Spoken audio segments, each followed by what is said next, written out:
வணக்கம். காஞ்சிபுரம் மாவட்டம் வாலாஜாபாத் சேற்காடு பகுதியில் அமைந்துள்ள அருள்மிகு ஸ்ரீதேவி செங்கேனியம்மன், ஸ்ரீதேவி துளுக்காத்தம்மன், ஸ்ரீதேவி செங்கையம்மன் ஆலயத்தில் ஆடி மாத உற்சவத்தை முன்னிட்டு வியாழக்கிழமையன்று காலை 9 மணிக்கு கரகம் வீதி உலா நிகழ்ச்சி மற்றும் அன்று மதியம் கூழ்வார்த்தல் நிகழ்ச்சியும் இரவு கும்பம் நிகழ்ச்சியும் வெகு விமர்சையாக நடைபெற்றது. அதன் மறுநாள் வெள்ளிக்கிழமை மாலை 6 மணி அளவில் திருவிளக்கு பூஜையானது நடைபெற்றது. இதில் ஏராளமான பெண்கள் திருவிளக்கு ஏற்றி பூஜை செய்து அம்மனை வணங்கி தரிசனம் செய்தனர்.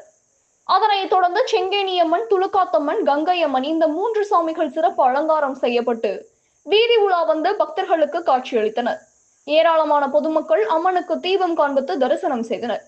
கனவு தமிழகம் செய்திகளுக்காக காஞ்சிபுரம் மாவட்ட செய்தியாளர் மித்தேஷ்குமார்.